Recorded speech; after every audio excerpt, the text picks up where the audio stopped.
Let me start off this video by asking you a simple question. Would you drive a Ferrari with the tires of a bicycle on it? Probably not, right? But that's exactly what we're doing to our body.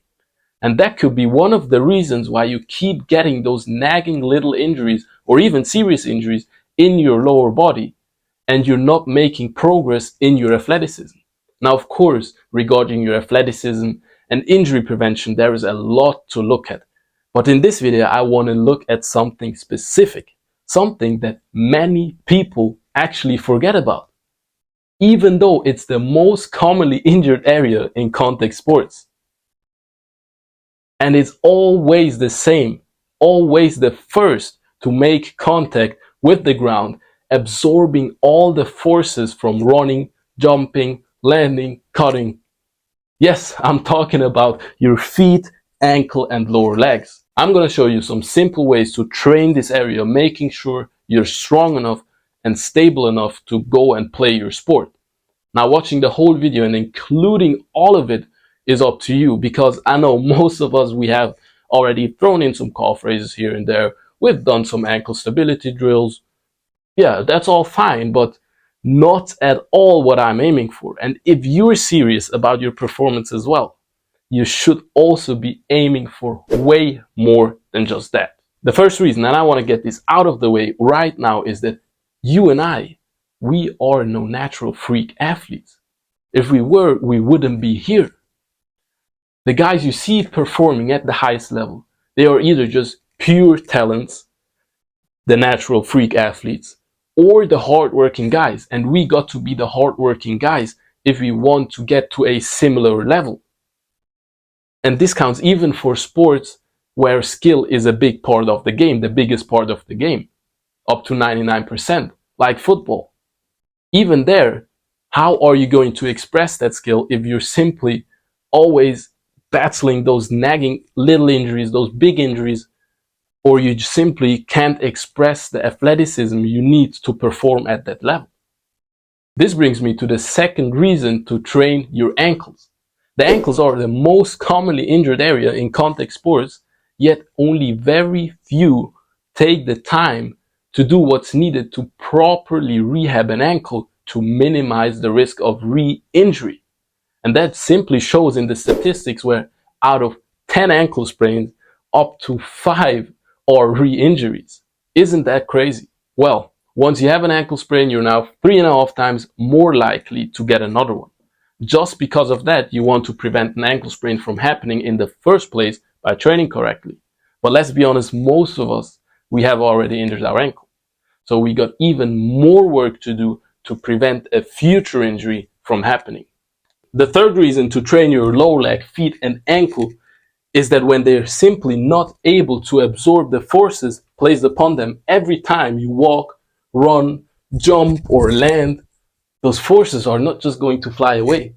No, those forces are going to move up to your knee and hip. And in the worst case, you don't just have a shitty and weak ankle, shitty lower leg, but also you end up in a knee injury.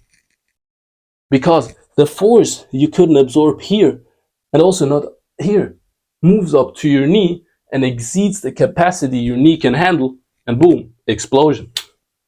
For the fourth and final reason to train your lower leg, feet, and ankle, I want you to think once again about the Ferrari with the wheels of a bicycle. How do you think the Ferrari gonna move? Surely he'll not benefit from all the speed and power he has. And he'll be much more likely to just break down or fail to make changes of direction. It's really similar actually for us, with the lower legs, feet, and ankle being our tires. So if you're just doing the squats and deadlifts to develop that horsepower, but you're not training your lower leg, feet, and ankles equally well, there's something getting massively out of balance. Just if you think about an elephant with the legs of a chicken. And I like to say it over and over again, but your body works as a whole.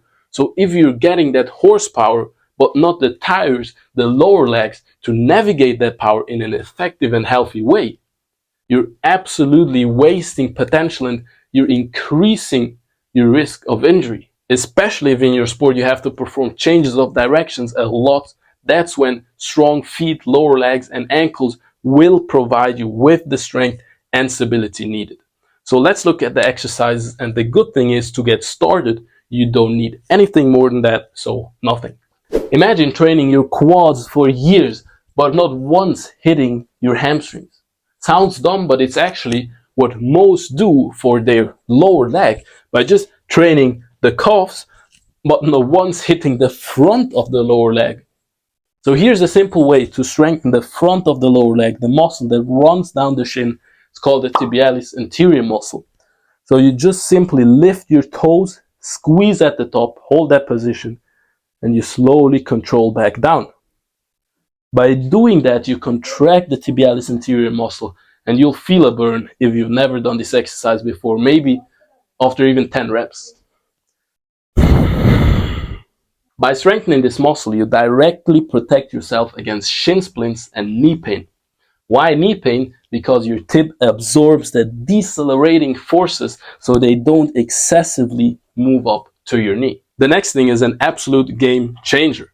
Simple isometric holds on your forefoot, on the ball of your foot.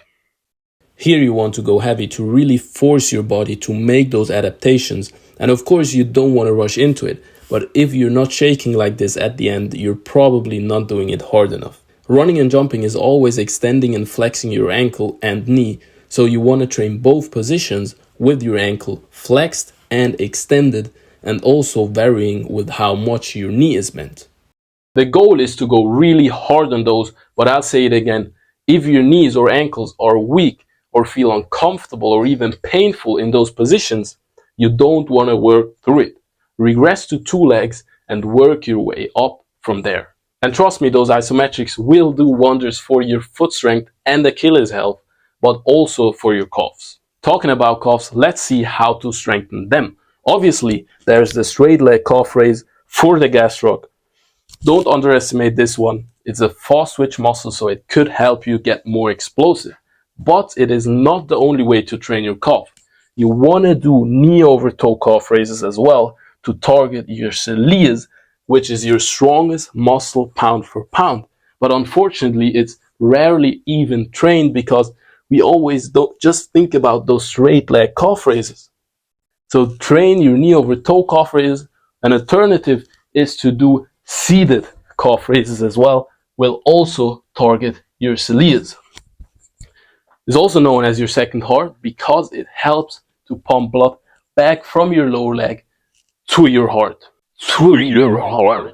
And I'm telling you, training this muscle was a game changer for my performance as an endurance athlete. Now, to get a little bit more specific about your ankles, what people often forget about is the simple motions our ankles can move through. I mean, we strengthened flexion, yes, we strengthened extension, but what about inversion and what about eversion? It's a normal movement too, but this is where most ankle injuries actually happen and where we are definitely the weakest. So we gotta train those motions as well, right? I mean, let's be honest, have you ever trained that lateral motion actively? Because we can train resisting that motion as much as we want with simple stability drills and whatnot. But once you're not able to resist that lateral motion, in that case, if you've never trained it, boom, there you have your ankle sprain. Shit. So here's a simple drill I've seen Ben Patrick doing that makes perfect sense to me. You can train ankle inversion and eversion with your own body weight. But for me, it was too much to start with. So I started with a resistance band to work those same motions.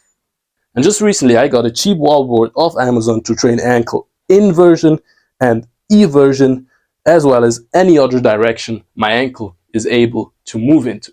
Next up, we have weighted ankle rotations. If you've ever had an ankle sprain, even years ago, this exercise will make you feel a good stretch in those deep structures of your ankle, really breaking up that scar tissue and remobilizing your ankle. The load really helps to remobilize your ankle because it pulls down. And having a mobile ankle is so important for it to be able to function properly. So this could be a great exercise for you as well. Now, before we move on to the last exercise that will allow you to build strength from the ground up, let's have a quick look at these two stretches first. You want to be able to sit comfortably in both of these positions for at least 1 minute. Now, the last exercise is sled. This is just a fundamental way to strengthen your lower body in the probably most natural way possible. Just look, with every step I'm taking, I'm loading through my feet all the way up to my glutes. Simply pushing a sled forwards builds your foundation to accelerate more quickly, because the more force you can put into the ground, the more you're going to propel your body forward. But the key, and this is where most people unfortunately don't use the sled to its full extent, is to drag the sled backwards at least the same distance as you pushed it forward. This will build up your foundation to decelerate. Remember, you don't want to speed up what you cannot slow down. You don't want to drive a Ferrari with the brakes of a bicycle.